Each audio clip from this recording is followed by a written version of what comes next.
Hello everyone, welcome to ज्ञान IQ. आप सभी का बहुत बहुत स्वागत है ज्ञान आईक्यू में। और आज जो है ये एक थ्योरी क्लास है। पहले बता देती हूँ स्टार्टिंग में ही कि कॉम्पिटेंसी बेस्ड एजुकेशन यानी कि सीबीई इसको बोलते हैं। ये भी एक नया फॉर्मेट है, एनईपी में इसकी बात की गई है, ठीक है। और अलग से इसको बताया गया है ऑलरेडी। और ये आपके केवीएस पीआरटी सिलेबस का जो है एक पार्ट भी है। तो कॉम्पिटेंसी बेस्ड एजुकेशन को अगर हिंदी में बोले तो दक्षता आधारित शिक्षा भी बोल सकते हैं, साथ ही साथ योग्यता आधारित शिक्षा भी इसको कह सकते हैं। ओके, तो अभी जो है आप इस वीडियो में सिर्फ मैं थियोरी पार्ट कराऊंगी। क्वेश्चन जो है वो मैंने फ्रेम किए हुए हैं, लेकिन वो भी उसकी वीडियो रिकॉर्डिंग नहीं हो पाई है, तो वो भी क्वेश्चन जो है आपको कल मिल जाएंगे। ओके, तो क्वेश्चन की प्रैक्टिस हम कल करेंगे। अगर 10 से ज्यादा क्वेश्चन भी हो सकते हैं उसमें, और अगर 10 होंगे तो भी ठीक है, अदरवाइज 15-20 क्वेश्चन होंगे तो भी देखेंगे। तो इसका थ्योरी पार्ट आज कर लीजिए, क्योंकि कुछ क्वेश्चंस ऐसे होंगे जो आपको कल आपको जिन क्वेश्चंस में हेल्प मिलेगी अगर ये वीडियो अच्छे से देख लेंगे तो, ठीक है। तो चलिए बिना किसी देरी के स्टार्ट करेंगे आपकी कॉम्पिटेंसी बेस्ड एजुकेशन का थ्योरी पार्ट। ओके, और भी थ्योरी पार्ट जो इंपॉर्टेंट नए टॉपिक्स होंगे, जैसे ही कंटेंट रेडी हो जाता है मैं वीडियो कर दूंगी अपलोड। लेकिन क्या होता है ना कि क्वेश्चन फ्रेम करने में इतना टाइम नहीं लगता जितना मुझे कंटेंट रेडी करने में लग जाता है ना। प्रॉपर सर्च वगैरह करनी पड़ती है, तो वो एक चीज होती है बस, और कुछ नहीं। ठीक है, चलिए तो स्टार्ट करते हैं। देखिए, कॉम्पिटेंसी एक अपने आप में कोई नया शब्द नहीं है, लेकिन हाँ, इस कॉम्पिटेंसी बेस्ड एजुकेशन को अगर हम कहें तो ये अपने आप में थोड़ा सा नया है, not like traditional system of education. तो इसको बेसिकली शॉर्ट में सीबीई भी बोलते हैं ना, सीबीएसई से इसको कंफ्यूज मत करना। तो कॉम्पिटेंसी बेस्ड एजुकेशन की जो सबसे 3 इंपॉर्टेंट चीजें हैं वो आपको याद रखनी है। वो है नॉलेज, एटीट्यूड एंड स्किल्स। और देखिए, एक क्वेश्चन था मेरी वीडियो में, स्कूल लीडरशिप वाली वीडियो जो थी, लास्ट एमसीक्यू की वीडियो, उसमें एक क्वेश्चन पे बहुत बच्चों को डाउट रहा कि नॉलेज, एटीट्यूड और स्किल्स आप मैम बता रहे हैं लीडरशिप के लिए सबसे बेटर क्वालिटीज होती हैं जो भी है।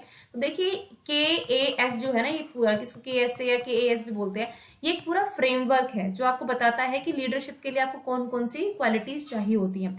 नॉलेज में बहुत सारी चीजें हैं, एटीट्यूड में अलग है, स्किल्स, कम्युनिकेशन जो है वो एक स्किल होती है। आप किस तरह से बात कर रहे हो, आप किस तरह से कम्युनिकेट कर रहे हो, ये एक स्किल होती है जो हर किसी के अंदर नहीं आती है। तो ये क्वेश्चन स्किल के पार्ट के अंतर्गत आता है। तो वहां पे कम्युनिकेशन से आपको वो नहीं करना है कि नहीं कम्युनिकेशन इनसे ऊपर होगी, नहीं, ये वो इसका एक पार्ट है स्किल का, ठीक है।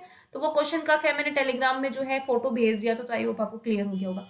अगेन ध्यान रखना है, कॉम्पिटेंसी बेस्ड एजुकेशन में इन 3 चीजों की बात फिर से की जाएगी।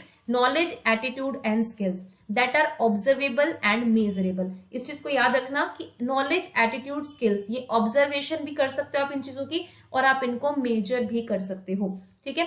Traditionally such competencies are used for skill development in professional courses और वोकेशनल कोर्सेज। अब डिफरेंस क्या आया है, क्योंकि एनईपी आपकी कह रही है कि वोकेशनल एजुकेशन को जो है बहुत, एनईपी ने बहुत ज्यादा तवज्जो दी है, आप ये कह सकते हो कि बहुत इंपॉर्टेंस दी है वोकेशनल एजुकेशन को। लेकिन पहले जो स्किल डेवलपमेंट प्रोग्राम होते थे, जो प्रोफेशनल कोर्स आफ्टर 12th या आफ्टर 10th होते थे, ठीक है, वहां पे इन कॉम्पिटेंसीज की ज्यादा बात होती थी कि नॉलेज, एटीट्यूड और स्किल्स की। लेकिन क्योंकि आज जो है कॉम्पिटेंसी बेस्ड एजुकेशन को इंक्लूड किया गया, जिसके अंतर्गत जो है नॉलेज, एटीट्यूड और स्किल्स को भी ऐड किया गया है। Either a person acquire the specified competencies or not, assessment is not done in percentages। मतलब भले ही एक इंसान जो है उसके अंदर स्पेसिफाइड कॉम्पिटेंसी आती है नहीं आती है, वो अलग चीज है, लेकिन असेसमेंट जो है वो परसेंटेज के बेस पे कभी भी नहीं होना चाहिए, ठीक है। इसमें नहीं होता है बिल्कुल, ठीक है, नहीं किया जाता है इस धारणा में। तो यहाँ पर परसेंटेज के बेस पर असेसमेंट नहीं किया जाता है। 3 चीजें इसमें बहुत इंपॉर्टेंट है, जिसको ऑब्जर्व भी किया जा सकता है और मेजर भी किया जा सकता है। ओके, तो ये कुछ इंपॉर्टेंट फैक्ट्स है जो कॉम्पिटेंसी बेस्ड एजुकेशन के आपको याद रखने हैं। अब देखो, मैं ना बहुत शॉर्ट में मैंने वीडियो बनाई है, मैंने ज्यादा इसमें डिटेलिंग नहीं की है, एक रिवीजन टाइप की है। डिटेल में जाऊंगी तो बहुत लंबा और बहुत उसमें मेहनत करनी पड़ती है, मुझे इतना टाइम नहीं है अभी। ओके, तो आपको ये ना रहे कि क्वेश्चन में जाओ तो ब्लैंक होके ना जाओ, बस इसका मेन मकसद ही है। अब देखो, एनसीईआरटी का जो एनसीएफ 2005 है, उसने भी कंस्ट्रक्टिव अप्रोच अपनाई है। कंस्ट्रक्टिव अप्रोच यानी कि रचनात्मक जो अवधारणा है उसको अपनाया हुआ है। उसमें जो है लर्निंग आउटकम्स जो है वो बेसिकली इंट्रोड्यूस कब हुए थे, 2015 में। पहले एनसीएफ ने भी इस कंस्ट्रक्टिव अप्रोच को अपनाया है, तो सीबी जो है बहुत इंपॉर्टेंट है। फिर लर्निंग आउटकम्स, देखो लर्निंग आउटकम्स ये है पढ़ने के जो आउटकम्स आते हैं, ठीक है। लर्निंग आप टीचर जो है पहले से कुछ लर्निंग आउटकम्स तय करके रखता है कि हम बच्चों को ये सिखा पाने में कामयाब रहेंगे, ठीक है। तो वो हमारे लर्निंग आउटकम्स हो जाते हैं। अब देखो, class wise learning outcomes frame किए जा चुके हैं। ओके। लेकिन लर्निंग आउटकम्स इंट्रोड्यूस कब हुए थे? वो आपके इंट्रोड्यूस हुए थे 2015 में। देखो जो ये इसको इससे क्यों जोड़ा जा रहा है कि लर्निंग आउटकम्स में जो है क्या क्या होनी चाहिए, कॉम्पिटेंसीज को भी चेक करना है, वो टेक्स्ट बुक फ्री होने चाहिए, वो क्लास वाइज होने चाहिए और करिकुलर एरिया वाइज होने चाहिए। ये लर्निंग आउटकम्स के बारे में था जिनको पहली बार इंट्रोड्यूस किया गया था 2015 में। फिर learning outcomes were developed by NCERT. Develop किसने किया था? एनसीईआरटी ने डेवलप किया था हर एक क्लास और सब्जेक्ट के लिए। और इनका ना बड़े बड़े, आप दिल्ली की गवर्नमेंट स्कूल्स में जाएंगे तो बड़े बड़े चार्ट्स लगे हुए हैं लर्निंग आउटकम्स के क्लासेस में हो रही है। ठीक है, आप लर्निंग आउटकम्स को हर सब्जेक्ट को पढ़ सकते हैं, वो इतना इंपॉर्टेंट वैसे नहीं है। ओके। अब एलिमेंट्री स्टेज के जो है लर्निंग आउटकम्स 2017 में बने थे और सेकेंडरी के 2019 में बनकर तैयार हुए थे और फॉर सीनियर सेकेंडरी के लिए अभी तक प्रोग्रेस में चल रहे हैं। तो ये चीज भी आपको याद रखनी है। गोल क्या था हमारा? अल्टीमेट गोल था कि pedagogical and assessment inputs to teachers. Basically learning outcomes के थ्रू जब हम पहले बता देंगे कि जब एक बच्चा 7th क्लास में जा रहा है तो उससे क्या एक्सपेक्ट किया जाता है कि वो लैंग्वेज में क्या उसको लर्निंग आउटकम्स होनी चाहिए, तो टीचर को एक गाइडेंस रहेगी पेडागोजिकली। ठीक है, और असेसमेंट करने में भी उनको मतलब असेसमेंट प्लान करने में और करने में बिल्कुल आसानी रहेगी। देखो मैं जितना ये बोल रही हूँ ना, मे भी आपको लगता हो कि ये हमें सब कुछ आता है, लेकिन क्वेश्चन ना इस तरह से फ्रेम किया जाएगा, केवीएस के एग्जाम में क्वेश्चन इस तरह से फ्रेम किया जाएगा कि आपको 2 या 3 ऑप्शन में उलझाया जाएगा। तो आपको फिर ये बातें जो है ध्यान से समझनी जरूरी है। अब देखिए कौन सी, अब एनईपी ने क्या रिकमेंडेशंस कर रखे हैं यहाँ पर? Shift in the focus of assessment, कि भाई आप जो इस तरह से असेसमेंट कर रहे हो ना, बच्चों का जिस तरह से मूल्यांकन कर रहे हो उसमें शिफ्ट आनी चाहिए। ठीक है, वो रोट मेमोराइजेशन से आपका बेसिकली रियल लाइफ सिचुएशन तक जाना चाहिए। Assessment to be used for optimizing teaching learning process. Assessment इस तरह से किया जाना चाहिए कि आप टीचिंग लर्निंग प्रोसेस को इंप्रूव कर रहे हो, ना कि बच्चों की रैंकिंग करने के लिए। मैथमेटिक्स एंड मैथमेटिकल थिंकिंग उसमें इंक्लूड होनी चाहिए, डेटा साइंस होनी चाहिए, आर्टिफिशियल इंटेलिजेंस होगी, machine learning to be use. ये कुछ इंपॉर्टेंट चीजें हैं जो नए तरीके से ऐड की गई हैं।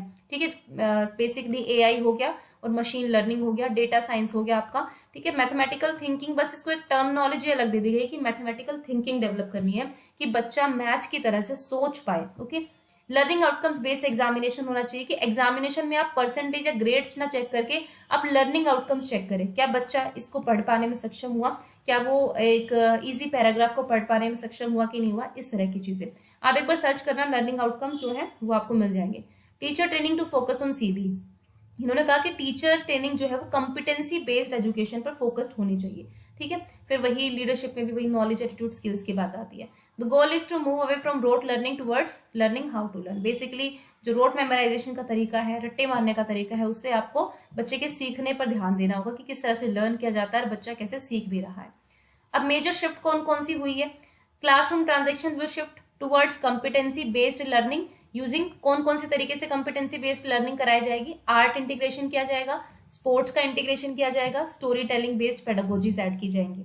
लेस इम्फेसिस ऑन इनपुट, जो आप इनपुट दे रहे हैं ना बच्चों में, जो डालना चाह रहे हैं आप, इनपुट दे रहे हैं बेसिकली। देखो एक इनपुट डालते हैं, फिर प्रोसेस होता है, फिर आउटपुट निकलता है। तो यहाँ पे कहना चाह रहे हैं कि आपको इनपुट पे कम ध्यान देना है, ज्यादा ध्यान आपको output potential concerning desired learning outcomes, क्योंकि हमारा टारगेट लर्निंग आउटकम्स है कि हमें ये बच्चे के अंदर लेके आने हैं। तो आपका ज्यादा होना चाहिए कि आप इनपुट कम डालें लेकिन बच्चा आउटपुट ज्यादा निकाले। ठीक है, बेसिकली बच्चों को करने का मौका ज्यादा देना है। फॉर्मेटिव असेसमेंट होना चाहिए, अडेप्टिव होना चाहिए। अडेप्टिव समझते हो ना, अनुकूलित होना चाहिए basically. As of and for 3 तरह के असेसमेंट होते हैं, assessment as learning, assessment of learning, assessment for learning. इनको किसके साथ जोड़ा जाएगा? लर्निंग आउटकम्स के साथ जोड़ना है, बच्चे की कैपेबिलिटीज क्या है, ठीक है, और for each subject in year उसके डिस्पोजिशन क्या है ईच सब्जेक्ट के लिए। डिस्पोजिशन का मतलब होता है बच्चे का स्वभाव या प्रकृति किसी पर्टिकुलर सब्जेक्ट के लिए, गिवन क्लास में उसके सब्जेक्ट को लेकर क्या उसका स्वभाव है, वो सब चीजें। Examination to test achievement of learning outcomes, जो एग्जामिनेशन होंगे वो इस पर फोकस होंगे कि लर्निंग आउटकम्स कितने हमारे पूरे हुए।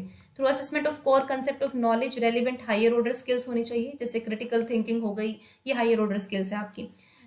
Application of knowledge in real life, फिर रियल लाइफ सिचुएशन की हम बात करते हैं। Meeting the skills requirement for 21st century के लिए। 21st सेंचुरी स्किल्स का भी मैंने जिक्र किया था एक बार आपसे। लर्निंग स्किल्स होगी, लिटरेसी स्किल्स होगी, और एक और थी वो मैं भी भूल गई हूँ सच में। लिटरेसी थी, लर्निंग थी, और लाइफ स्किल्स। ओके, तो literacy, learning and life skills, ये 3 स्किल्स की बात मैंने की थी 21st सेंचुरी स्किल्स की। ओके, तो उसी के लिए प्रिपेयर करना है बेसिकली। ओके, नेक्स्ट देखते हैं इसमें क्या है।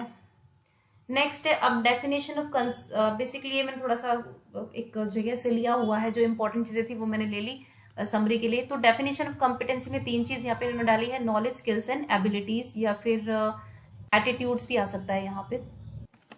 बेसिकली यहाँ पे मुझे लग रहा है मिस प्रिंटिंग कर दिया है जो भी है, ठीक है। यहाँ पे एटीट्यूड्स आएगा आपका, ठीक है, और डॉक्यूमेंट्स में एटीट्यूड्स ही है, बट एटीट्यूड्स अगर ऑप्शन में नहीं मिलता है और एबिलिटीज होता है तो आप उसको भी लगा सकते हैं। तो नॉलेज, स्किल्स एंड एबिलिटीज। अब 5 point working definition of competency based education. Demonstrate, देखो वैसे कॉम्पिटेंसी के अंदर बहुत सारी चीजें आती हैं, नॉलेज के अंदर बहुत सारी चीजें आती हैं, स्किल्स के अंदर और एटीट्यूड्स के अंदर भी बहुत सारी चीजें आती हैं। ये मैं आपको स्कूल लीडरशिप की एक पीपीटी बनाऊंगी, इसीलिए क्योंकि उसमें बहुत बच्चों को कंफ्यूजन था, प्लस स्कूल लीडरशिप पे बहुत इंपॉर्टेंट डॉक्यूमेंट है मेरे पास, लेकिन वो पूरा पढ़ने की जरूरत नहीं है, इसलिए उसका बहुत ही जस्ट या शॉर्ट फॉर्म में बनाना उसको जरूरी है। अगर पूरा आपको डॉक्यूमेंट दूंगी तो बहुत बड़ा डॉक्यूमेंट है, फिर आपके लिए उसमें प्रॉब्लम होगी, इसलिए मैं चाह रही थी कि थोड़ी ये मेहनत मैं कर लूँ ताकि आपका टाइम बच जाए। तो उसमें आपको बताऊंगी इसके बारे में डिटेल में, ओके। 5 पॉइंट वर्किंग डेफिनेशन जो है इसकी, अगर 5 तरीकों से इसकी वर्किंग डेफिनेशन पूछी जाए तो वो क्या होगी? डेमोन्स्ट्रेटेड मास्टरी होनी चाहिए उसमें, वेल डिफाइंड कॉम्पिटेंसीज होनी चाहिए, लर्निंग आउटकम्स होने चाहिए। यहाँ पे ये डेफिनेशंस को कम छोड़ के ये फीचर्स हैं एक तरह के, ठीक है। डेमोन्स्ट्रेटेड मास्टरी मतलब वो बच्चा दिखा पाए कि वो मास्टरी कर रहा है उस चीज में। Well set well defined competencies होनी चाहिए, लर्निंग आउटकम्स होने चाहिए, मीनिंगफुल असेसमेंट होना चाहिए, पॉजिटिव लर्निंग एक्सपीरियंस होना चाहिए without any fear. Differentiated support based on individual learning needs, अगर बच्चे की इंडिविजुअल नीड्स है उसके बेसिस पर जो है आपको सपोर्ट देना है। डिफरेंशिएटेड, एक बच्चे को आपने इतना दिया, हो सकता है दूसरे को ज्यादा देना पड़े, इस तरह से। Learning outcomes emphasize competencies that include application, analysis, evaluation of competencies and content। Again ये आपने पहले भी पढ़ रखा है। एप्लीकेशन मतलब जो आपने सीखा है उसको आप अप्लाई कर पाते हो कि नहीं, एनालिसिस उसको जोड़ तोड़ के देखना, पूरी चीज को इवेल्युएशन करना। 6 components of competency based education, clear defined learning outcomes होने चाहिए हमेशा, अगेन वही चीजें रिपीटेड है ऑब्वियसली। फ्लेक्सिबिलिटी होनी चाहिए टाइम फ्रेम में ताकि आप लर्निंग आउटकम्स को अचीव कर पाए। रिजिड नहीं होना चाहिए कि नहीं इतना ही टाइम देंगे, एक ड्यूरेशन दी जाती है कि इतने से इतना, अब उसमें आपने इतने में पूरा करा दिया, फिर आपको फिर से रिकैपिचुलेशन कराना है, जो स्लो लर्नर्स उनके लिए कुछ और एफर्ट्स करने हैं, वो एक अलग चीज होगी, ठीक है। तो मल्टीपल पेडागोजीज होनी चाहिए, सिर्फ एक तरह की पेडागोजी को आप शिक्षा शास्त्र को आप यूज ना करें, बल्कि मल्टीपल आपके पास होनी चाहिए। वैरायटी ऑफ एंगेजिंग कंटेंट होना चाहिए, कंटेंट भी तरह तरह का।